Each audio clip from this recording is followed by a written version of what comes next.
안녕하십니까. 전하태 교수입니다. 이번 시간 여러분들과 2015년 1회 기출문제 풀이를 하도록 하겠습니다. 자, 먼저 문제 1번을 보시게 되면 크롬에 대한 내용으로 잘못된 것은 어느 것인가? 가번 만성 크롬 중독인 경우에서는 미나마타병이 발생한다고 그랬어요. 자, 여기서 미나마타병이라는 것은 공해병 중에서 어떤 물질에 대한 공해병이죠? 그렇죠. 수원에 대한 공해병이 됩니다. 수원은 HG가 되는 거죠. 그리고 4번 삼가크롬은 비교적 안정하나 육가크롬 화합물은 자극성이 강하고 부식성이 강하다. 그래서 삼가에 비해서 육가가 독성이 더 강합니다. 다음에 삼가크롬은 피부에 흡수가 어려우나 육가크롬은 쉽게 피부를 통과한다. 라번의 만성 중독 현상으로는 비점막 염증이 나타난다. 따라서 설명이 잘못된 것은 가번이 정답이 되겠죠. 자, 그리고 문제 2번을 보겠습니다. 유해물질로 인해서 발생되는 대표적인 질환으로 알맞은 것은 어느 것인가? 가번의 PCB는 파킨슨씨 증후군과 유사한 증상이 아니고 카네미 유증이죠. 나번의 수원은 중추신경계의 마비와 콩팥 기능 및 장애, 그리고 미나마타병이나 헌터루셀 증후군이 나타나게 됩니다. 그리고 답은 아연은 윌슨씨병, 소인증이죠. 아연은. 그리고 구미는 윌슨씨 증후군. 따라서 바르게 설명된 것은 나번이 정답이 됩니다. 자, 그리고 문제 3번을 보시게 되면 친수성 콜로이드에 대한 내용으로 잘못된 것은 어느 것인가? 콜로이드는 친수성과 소수성으로 나타냈을 때 물에 잘 녹는 것들은 친수성, 물에 잘 녹지 않는 것은 소수성이라고 나타냅니다. 그리고 가번 유탁 상태로 존재한다. 나번은 물에 쉽게 분산된다. 답안의 친수성 콜로이드의 대부분은 소수성 콜로이드를 보호하는 작용을 한다.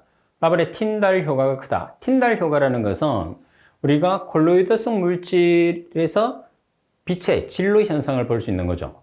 따라서 틴달 효과를 보려고 하면, 틴달 효과가 나타나려고 하면 물에 녹지 않는 콜로이드성 물질에 의해서 나타나죠. 그래서 소수성 콜로이드에서는 틴달 효과가 강하게 나타나지만 친수성에서는 아주 약하거나 거의 없다고 보시면 되죠. 라번이 정답. 자, 그리고 문제 4번에 보시게 되면 다음의 수질을 가진 농업용수의 SAR 값으로부터 Na+가 흙에 미치는 영향을 바르게 판단하는 것은 어느 것인가?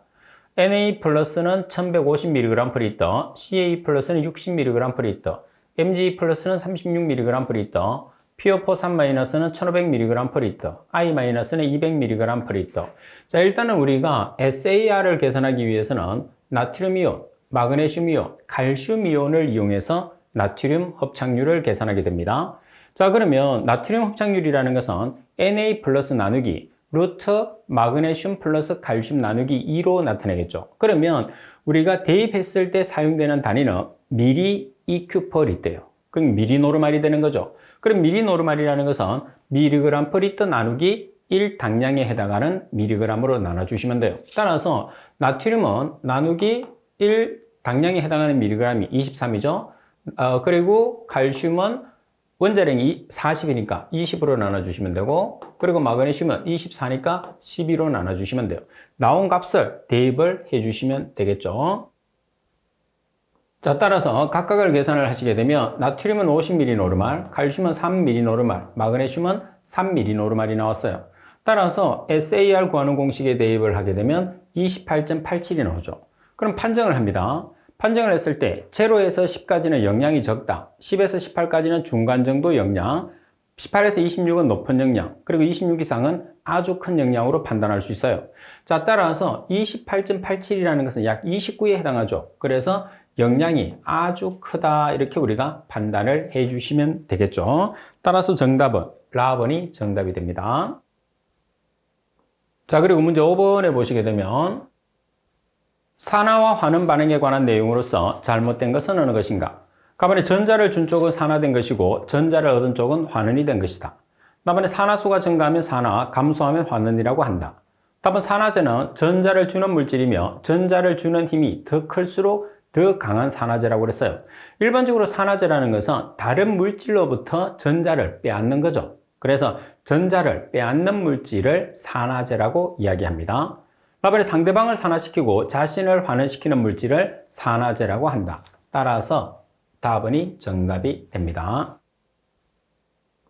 자, 그리고 산화제와 반대 개념이 환원제라고 생각하시면 돼요. 그리고 6번에 보시게 되면 콜로이드 응집의 기본 메커니즘으로 틀린 것은 어느 것인가?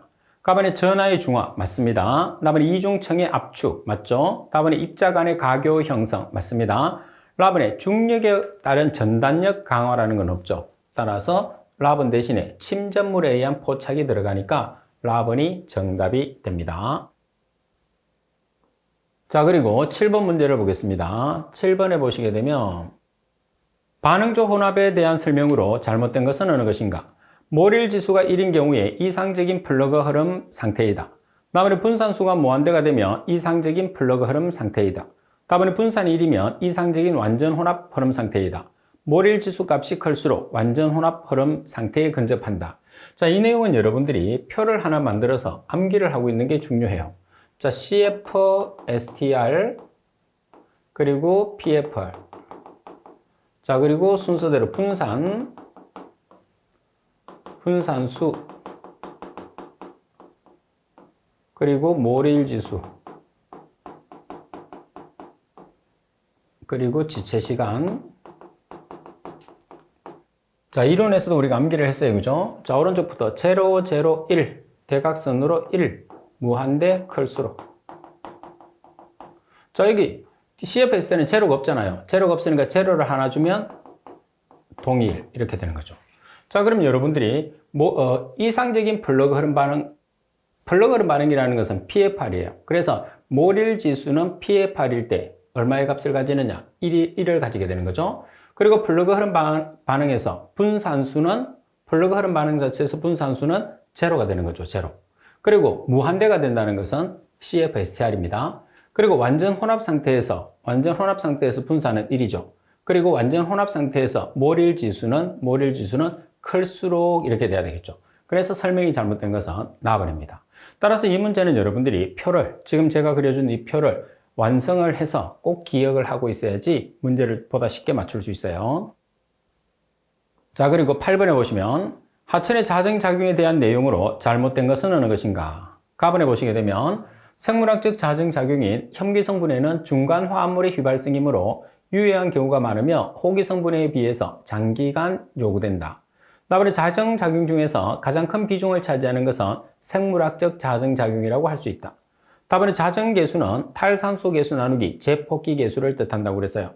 자정계수라는 것은 제폭기계수 K2에서 탈산소계수 K1을 나눠준 값이죠. 따라서 답안의 설명이 잘못됐어요. 라번의 화학적 자정작용인 응집작용은 흡수된 산소에 의해서 오염물질이 분해될 때 발생되는 탄산가스가 물의 pH를 증가시켜 수산화물의 생성을 촉진시킴으로써 용해되어 있는 철이나 망간 등을 침전시킨다. 따라서 답안이 정답이 됩니다. 자, 그리고 9번 문제를 보겠습니다. 9번에 보시게 되면 용량이 6000m의 삼성인 수조에 200m의 삼성포아워의 유량이 유입된다면 수조 내의 염소이온 농도가 200mg/L에서 20mg/L가 될 때까지 소요되는 시간은 얼마인가? 유입수 내의 염소이온 농도는 제로, 완전 혼합형, 희석 효과만 고려한다고 그랬어요. 그래서 문제 조건 자체 내에서는 K가 없어요. 그죠? 그래서 완전 혼합형에서 우리가 사용할 수 있는 1차 반응식은 두 가지입니다. 자, 첫 번째, 지금처럼 K가 없을 때는 ln C0분의 CT는 마이너스 Q 나누기 V 곱하기 T 이 식을 쓸 수 있고, 그리고 K가 주어졌을 때는 Q 곱하기 C0 마이너스 CT는 KV CT의 차수, 이렇게 두 개씩 중에 한 개를 써요. 그래서 K가 있느냐 없느냐를 가지고 판단을 해주시면 됩니다. 자, 따라서 K가 없으니까 1번식을 사용하시면 되죠. 먼저 C0 초기 농도가 얼마냐 하면 200mg/L, 그리고 CT T시간 후의 농도가 20mg/L입니다. 그리고 Q라는 값이 200m의 삼성/hour, 그리고 부피가 6000m의 삼성이에요. 자, 그럼 우리가 T에 대한 단위로 정리를 하게 되면 시간을 계산할 수 있죠. 69.08hour, 약 70시간이라는 값을 계산을 할 수가 있습니다. 자, 그리고 10번 문제를 보시게 되면 글루코스 500mg/L 용액을 호기성 처리 시 필요한 이론적인 농도는 얼마인가? BOD5와 질소와 인의 비가 100대 5대 1, K1은 0.1 per day. 상용대수 기준. 상용대수 기준이라는 것은 밑수를 10을 사용하라는 뜻입니다. 그리고 BODU와 COD는 같다고 되어 있어요. 그러면 글루코스를 호기성분해를 시킵니다. 그러면 글루코스를 산소와 반응시키면 탄소는 산소와 반응해서 CO2, 그리고 H는 H2O가 나오는 거죠. 따라서 글루코스의 분자량이 180이에요. 180g일 때 산소는 6 곱하기 32g이 필요하죠.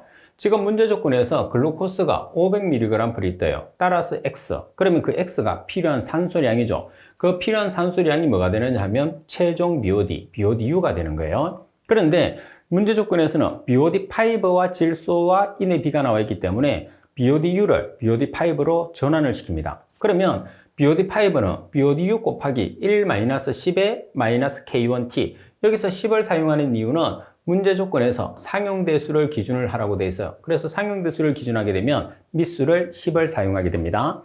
자, 따라서 우리가 BODU를 계산했죠. 533.33mg/L 1-10에 K1은 0.1 per day. 그리고 T는 5일 BOD니까 5일을 대입하시면 되겠죠. 따라서 BOD5는 364.68mg/L가 나왔어요. 자, 따라서 BOD5와 질소, 인의 B를 여러분들이 놓으시면 돼요. 그러면, 자, BOD5와 인의 B가 100대 1이거든요. 그럼 우리가 계산한 BOD5는 364.68mg/L예요. 이때 필요한 인의 값을 미지수로 놓으면 되는 거죠. 따라서 인의 값을 계산하면 3.65mg/L의 인의 필요량이 나온다. 이렇게 우리가 산출을 해주시면 되죠. 자, 그리고 11번 문제를 보시게 되면 해수의 함유 성분들 중에서 가장 적게 함유된 성분은 어느 것인가 그랬어요. 그러니까 여기서는 우리가 홀리7을 기억을 하시면 되겠죠. 따라서 해수의 구성 성분, 다시 말해서 홀리7을 기억했을 때 염소입니다. 그리고 나트륨이온, 황산이온, 그리고 마그네슘이온, 칼슘이온, 칼륨이온, 중탄산이온이에요. 자, 따라서 여기에서 가장 적게 포함되어 있는 우리가 해수의 구성 성분은 HCO3-죠. 그럼 HCO3-가 없어요. 그러면 K+도 없죠? 그리고 칼슘 여기 있어요. 그리고 마그네슘, 그죠? 그리고 황산이온, 나트륨. 따라서 지금 여기에서는 칼슘이 정답이 되는 거죠. 가장 많이 함유되어 있다고 하면 염소가 없으니까 나트륨이 정답이 됩니다. 그래서 11번은 반드시 여러분들이 암기법을 이용해서 암기를 하도록 하십시오. 그리고 12번 문제를 보시게 되면 수온 20도씨, 유량이 20m의 삼성퍼세커, BODU가 5mg/L인 하천에 점오염으로부터 유량이 3m의 삼성퍼세커, 수온 20도씨, 부하량이 50g BODU/S로 오염물질이 유입되어 완전 혼합됐을 때 0.5일 유화 후에 잔류 BOD는 얼마인가? 하천의 20도씨 탈산소 개수는 0.2 per day, 자연대수 기준. 자연대수라는 것은 밑수를 1을 사용하는 거예요. BOD 분해에 필요한 만큼의 충분한 DO가 하천 내에 존재한다. 자, 그러면 혼합 공식을 이용해서 혼합 지점에서 BODU를 먼저 계산을 합니다. 혼합 공식은 Q1C1 플러스 Q2C2 나누기 Q1 플러스 Q2죠. 자, 그러면 첫 번째 지점에서 유량이 20m의 삼성퍼세커예요. 이때 BODU가 5mg/L입니다. 자, 그리고 이제 두 번째 보시게 되면 지금 완전 혼합되는데 하천의 오염물로부터 들어오는 값은 총량이 주어졌어요. 50g/BODU/s 나와 있어요. 그러면 50g/s라는 것은 총량이죠. 그럼 총량을 계산하기 위해서는 mg/L를 g/m의 삼성으로 전환한 다음에 유량을 곱하시면 되겠죠. 그래서 mg/L는 g/m의 삼성과 동일해요. 그래서 여기서 g/m의 삼성으로 단위를 넣어놨죠. 나누기 20 플러스 3. 자, 유량이 20m의 삼성/s, 유량이 3m의 삼성/s가 되니까. 자, 따라서 혼합식을 이용해서 여러분들이 BODU를 계산하시면 6.52mg/L라는 값이 나왔어요. 그러면 잔류 공식이라고 했습니다. 잔류 BOD를 사용하니까. 따라서 0.51에 해당하는 잔류 공식 BODU 곱하기 밑수를 지금 보시면 자연대수를 기준으로 되어 있거든요. 자연대수는 미수를 2를 사용합니다. 2에 마이너스 K1T. 그러면 BODU는 혼합 지점에서의 BOD U 6.52mg/L 곱하기 2에 K1이 지금 얼마죠? 0.2/day 곱하기 0.51이니까 0.51을 해서 최종적으로 계산하시게 되면 BOD 0.5는 5.90mg/L라는 값이 나오는 거죠. 0.51은 우리가 0.51 유화 후에 잔류 BOD를 계산하기 때문에 0.51에 해당하는 값을 계산하는 거죠. 그래서 이 문제 조건에서는 혼합 공식을 사용했을 때 지금 여기서는 총량으로 주어져 있단 말이에요. 그래서 총량으로 주어졌기 때문에 지금 하천의 유량과 BODU를 총량으로 계산해서 대입을 해서 문제를 풀어주셔야 됩니다. 자, 그리고 13번 문제를 보겠습니다. 직경이 3mm인 모세관의 표면 장력이 0.0037kg/m라면 물기둥의 상승 높이는 얼마냐?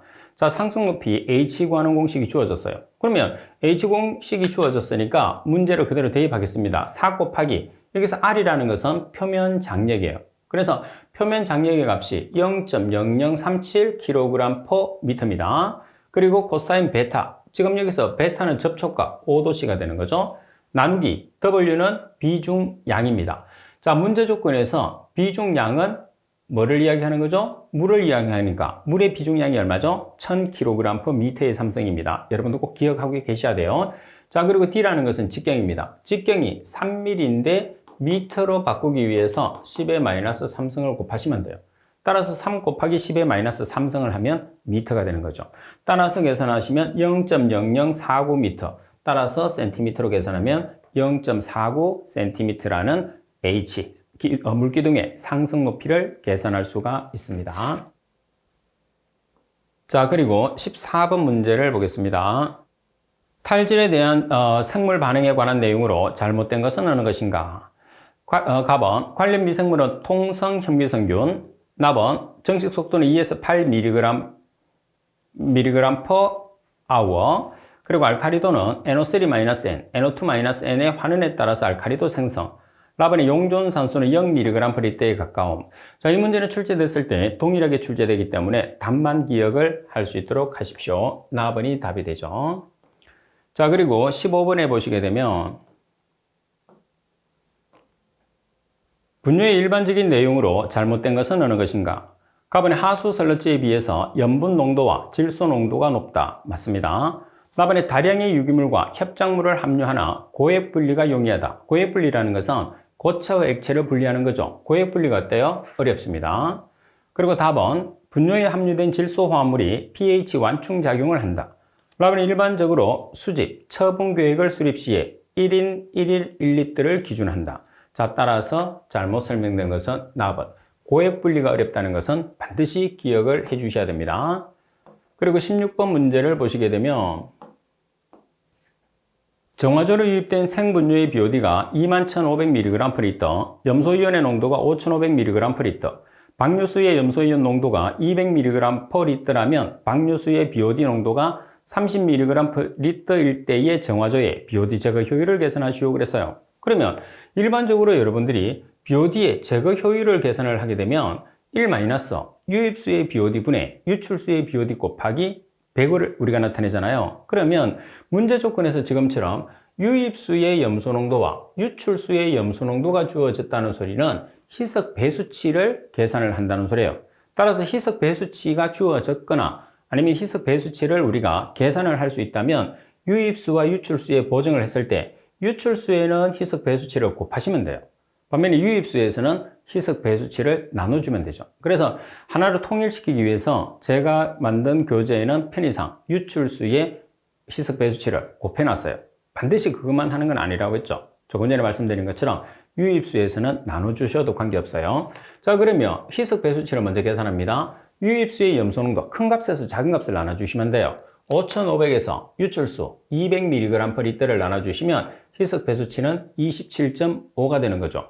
자, 따라서 유입수의 BOD 21,500mg/L, 유출수의 BOD 30mg/L, 따라서 유출수의 27.5라는 희석 배수치를 곱해서 계산을 합니다. 따라서 전체 곱하기 100을 하면 96.16%라는 값이 산출이 됩니다. 자, 그리고 17번 문제를 보시게 되면 미생물의 영양원 중에서 유황에 대한 내용으로 잘못된 것은 어느 것인가? 이 문제도 자주 출제되는 문제입니다. 답은 황산화세균은 편성형미성 세균이다. 답은 유황을 함유하는 아미노산은 세포 단백질의 필수 구성원이다. 답은 미생물 세포에서 탄소 대 유황의 비는 100대 1 정도이다. 답은 유황 고정, 유황 화합물의 화는 산화 순서로 변환된다. 변화됐을 때 유황이 고정이 첫 번째입니다. 자, 그리고 산화가 두 번째, 그리고 환원이 세 번째 순서로 발생을 하게 되죠. 따라서 정답은 답은 17번 문제도 동일한 문제로 출제가 되기 때문에 여러분들이 문제와 답만 기억을 해 놓으셔도 관계는 없어요. 그리고 18번 디오는 용존산소죠. 디오 포화 농도가 8mg/L인 하천에서 T가 0일 때 디오가 5mg/L라면 6일 유화했을 때의 디오 부족량은 얼마인가? 비오디유는 20mg/L, K1은 0.1/day, K2는 0.2/day 상용대수 기준이라고 그랬어요. 자, 여기서 상용대수 기준이라는 것은 밑수를 10을 사용하라는 소리예요. 그러면 산소 부족 농도 구하는 공식은 여러분들 필기실기에서 아주 자주 나오기 때문에 반드시 숙지해야 됩니다. K1 곱하기 L0 나누기 K2-K1 곱하기 10의 K1T 마이너스 10의 K2T 플러스 D0 곱하기 10의 K2T예요. 그러면 K1 자리에 탈산소 계수 0.1/day를 대입하세요. K2 자리에 0.2/day라는 제포기 계수를 대입을 하시고, 그리고 L0라는 것은 최종 BOD예요. 문제 조건에서 최종 BOD가 20mg/L가 있겠죠? 자, 그리고 D0라는 것은 초기 산소 부족 농도예요. 초기 산소 부족 농도라는 것은 뭐냐면 포화 농도, 문제 조건에서 포화 농도가 8mg/L, 그리고 초기 하천의 농도가 5mg/L. 그래서 8에서 5를 뺀, 다시 말해서 3mg/L가 초기 산소 부족 농도죠. 하천에 있는 전체 산소가 지금 8mg/L예요. 근데 하천에 녹아있는, 초기 하천에 녹아있는 산소가 5mg/L예요. 그럼 그 차만큼 우리가 포기시켜줘야 되는 값, 다시 말해서 부족 농도가 되는 거죠. 그 값이 D0가 되는 거죠. 따라서 계산을 하시게 되면 3.95mg/L라는 값이 나오게 됩니다. 자, 그리고 19번 문제를 보겠습니다. 19번에 보시면 호수의 수질 관리를 위해서 일반적으로 사용할 수 있는 예측 모형으로 잘못된 것은 어느 것인가? 가번의 WASP5 모델, 나번의 WQRRS 모델, 답은 ROM 모델, 그리고 답은 볼레노아이드 모델. 자, 여기서 여러분 WQRRS 모델은 부영양화에 관계되는 모델이라고 했죠? 답은 볼레노아이드 같은 경우에는 부영양화인데 인을 위주로 나타내는 모델입니다. 그리고 답은 ROM 모델은 해양 대순환 모델이기 때문에 호수 관리와 관계는 없어요. 그래서 답은 정답. 자, 그리고 20번 문제를 보겠습니다. 아래와 같은 반응에 관여하는 미생물은 어느 것인가? 자, 지금 NO3가 N2가 됐어요. 그러면 NO3가 N2가 됐다는 소리는 탈질이 일어났다는 소리겠죠. 따라서 탈질에 참여하는 가장 대표적인 미생물이 수도모나스와 마이크로코커스가 되겠죠. 그래서 지금 여기서는 수도모나스가 정답이니까 가번이 탈질 미생물. 수도모나스와 마이크로코커스가 두 가지가 주로 참여를 많이 해요. 탈질에. 자, 그리고 21번을 보겠습니다. 상수도 시설 용량의 계획에 관한 내용으로 잘못된 것은 어느 것인가? 답은 취수시설의 계획 취수량은 계획 1일 최대 접수량을 기준으로 한다. 답은 도수시설의 계획 도수량은 계획 시수량을 기준으로 한다. 답은 정수시설의 계획 정수량은 계획 1일 최대 급수량을 기준으로 한다. 답은 배수시설의 계획 배수량은 계획 1일 최대 급수량을 기준을 한다가 아니고 최대 급수량은 맞는데 계획 1일이 아니고 계획 시간이 돼야 되겠죠. 그래서 이런 문구들을 기억하는 게 많이 헷갈리고 상당히 어렵죠. 그렇지만 여러분들이 반드시 구별을 해야 되겠죠. 오답을 이렇게 만들어내니까. 자, 그리고 22번은 상당히 자주 나오는 문제가 됩니다.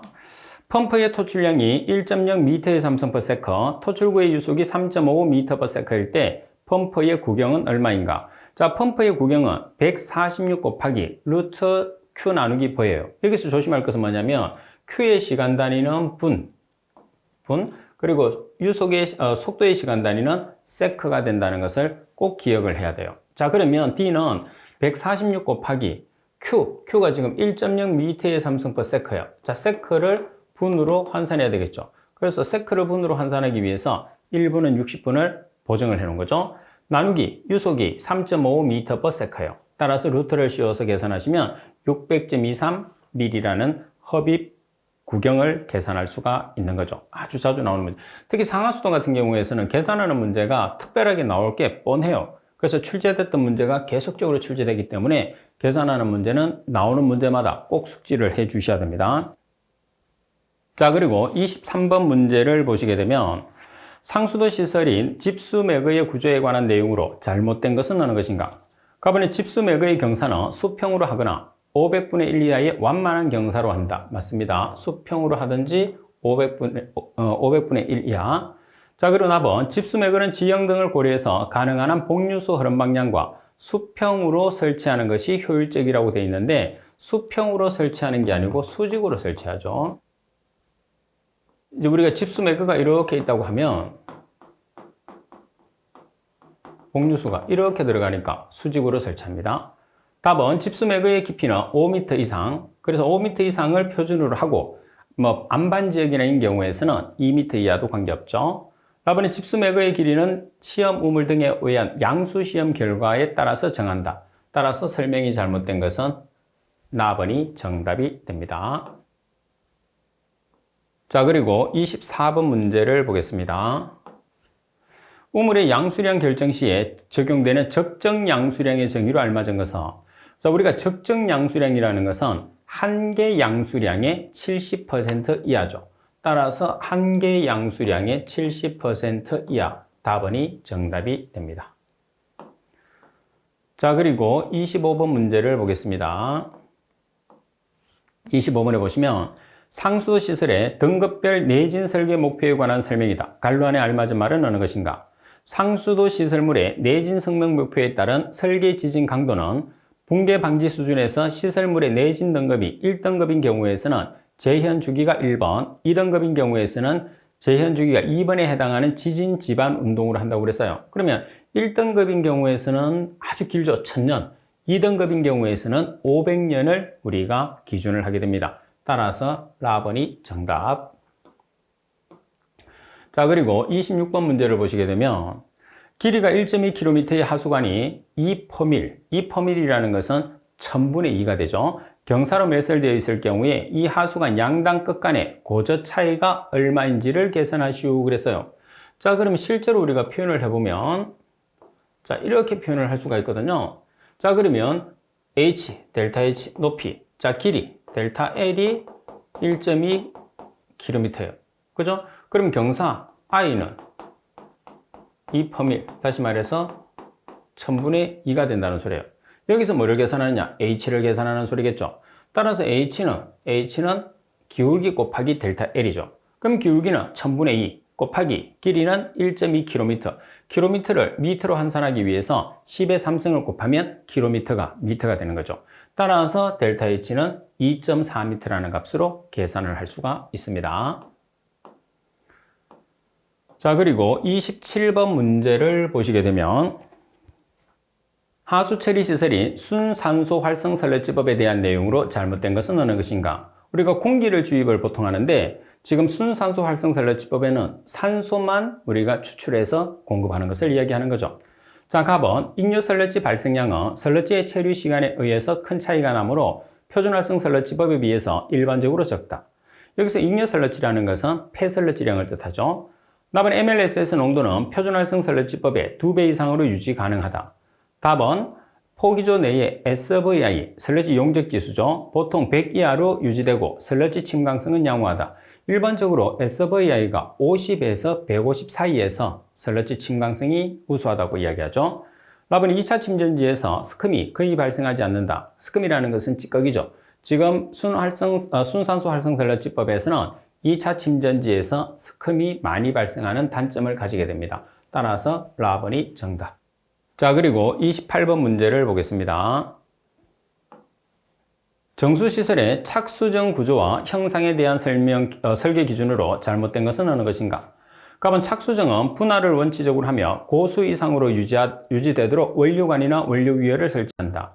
일반적으로 우리가 원료관이나 원료위어라는 것은 물이 흘러내리게끔 우리가 이제 물이 빠져나갈 수 있게끔 하는 장치죠. 그래서 원료관이나 원료위어를 통해서 물이 넘쳐나게끔 하는 이유는 고수위를 방지하기 위해서죠. 그래서 고수 이상으로 유지하는 게 아니라 고수위를 방지하기 위해서 바로 답이 나왔습니다. 나머지 형상은 일반적으로 직사각형이 장방형이죠. 그리고 원형으로 하고 유입구에서는 제수밸브 등을 설치한다. 제수밸브라는 것은 물을 제어하는 밸브를 뜻합니다. 그리고 답은 착수정의 고수위와 주변 벽체의 상단 간에는 60cm 이상의 여유를 두어야 된다. 60cm 이상의 여유. 답은 부유물이나 조류 등을 제거할 필요가 있는 장소에서는 스크린을 설치한다. 따라서 설명이 잘못된 것은 가번이 정답이 되겠죠. 자, 그리고 29번 문제를 보겠습니다. 29번에 보시게 되면 막녀과 정수 처리 설비에 관한 설명으로 알맞은 것은 어느 것인가 이렇게 나와 있네요. 답은 막녀과 유속은 경제성 및 보수성을 종합적으로 고려해서 최저치를 설정하는 게 아니라 최고치를 설정합니다. 그리고 답은 회수율은 취수 조건 등과 상관없이 일정하게 운영하는 것이 효율적이고 경제적이라고 되어 있어요. 여기서는 회수율은 취수 조건 등을 반드시 고려를 해야 됩니다. 고려를 해야지 우리가 고려를 하고 그리고 일정하게 운영하는 것이 효율적이면서 경제적이죠. 반드시 고려를 합니다. 그리고 답은 구동압 방식과 운전 제어 방식은 구동압이나 막의 종류, 배수 조건 등을 고려해서 최적 방식을 선정을 한다 이렇게 나와 있는데 막여과 방식 같은 경우에서는 공급 수지를 포함해서 막여과 수량과 막의 종류 등의 조건을 고려합니다. 풀이에 있는 것처럼 막의 여과 수량과 막의 종류 등의 조건을 고려해서 최적 방식을 선정하게 되고 라벨의 막여과 방식은 막 공급 수지를 제외하면 막여과 수량과 막의 종별 등의 조건을 고려해서 최적 방식을 선정을 한다. 지금 여기서는 바르게 설명된 것은 타번이네, 그죠? 그래서 이건 라번이 돼야 되겠다. 이렇게. 자, 그래서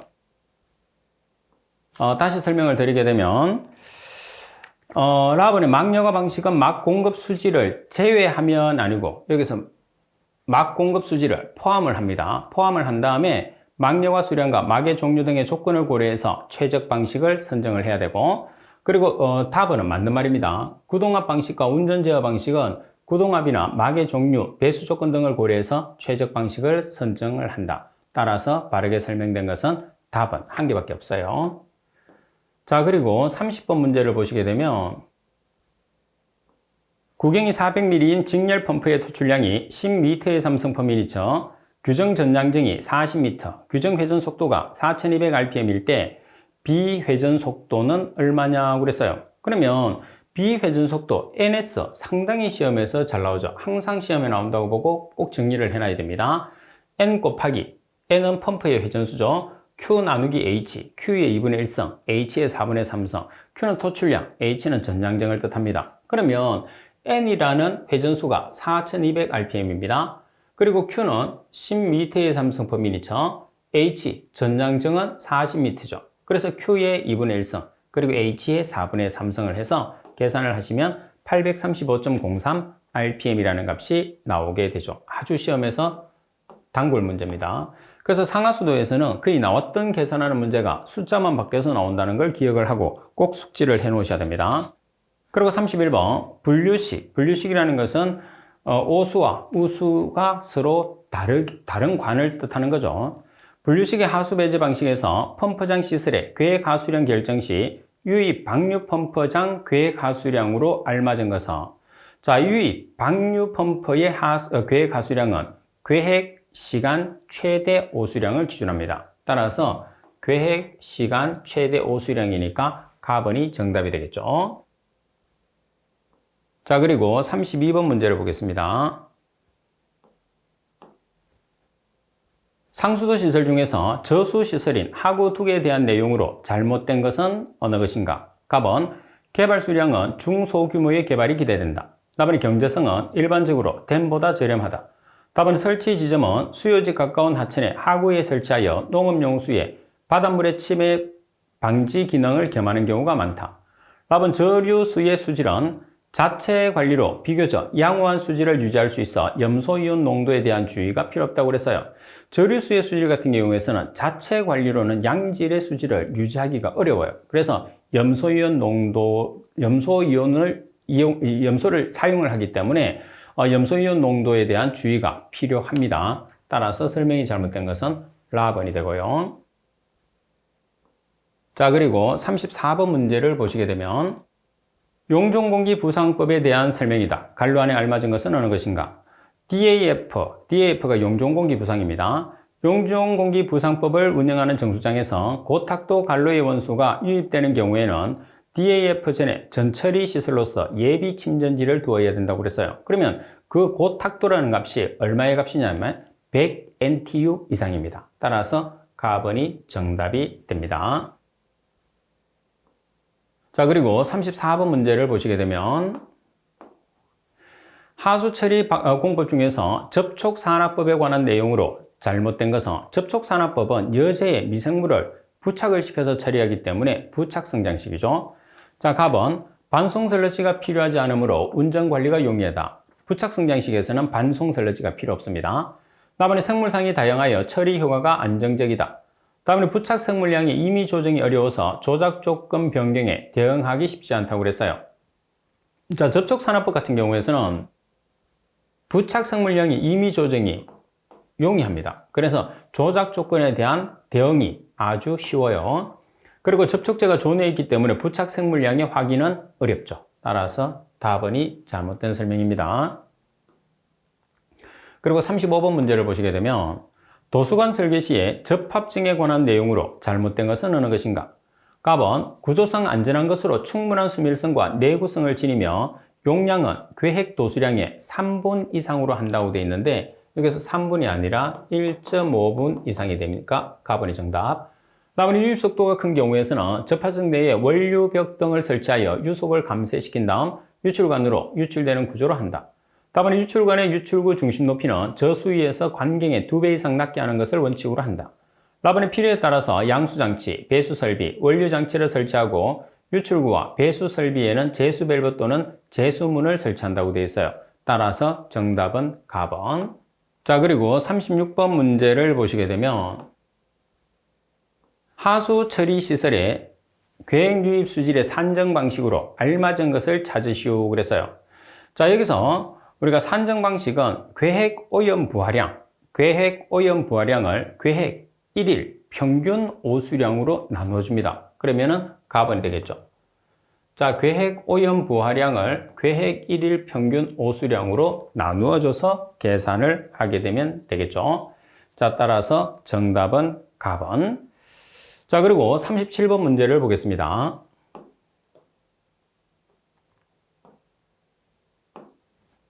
하수시설에서 우수조정지 구조 형식이 아닌 것은 어느 것인가?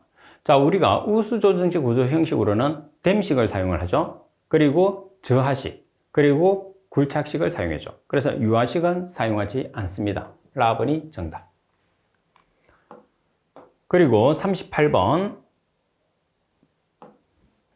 기존의 하수처리 시설에 고도처리 시설을 설치하고자 할 때 검토사항으로서 잘못된 것은 어느 것인가? 갑은 표준활성 설러지법이 설치된 기존 처리장의 고도처리 계량은 개선 대상 오염 물질별 처리 특성을 감안하여 효율적인 설계가 되어야 한다. 나머지 시설 계량은 시설 계량 방식을 우선 검토하되 방류수 수질 기준 준수가 내용을 계속 보겠습니다. 곤란한 경우에 한해서 운전 개선 방식을 함께 추진하여야 한다. 그리고 답은 기본 설계 과정에서 처리장의 운영 실태 정밀 분석을 실시한 후 이를 근거로 사업 추진 방향 및 범위 등을 결정하여야 한다. 라번 기존 시설물 및 처리 공정을 최대한 활용하여야 한다.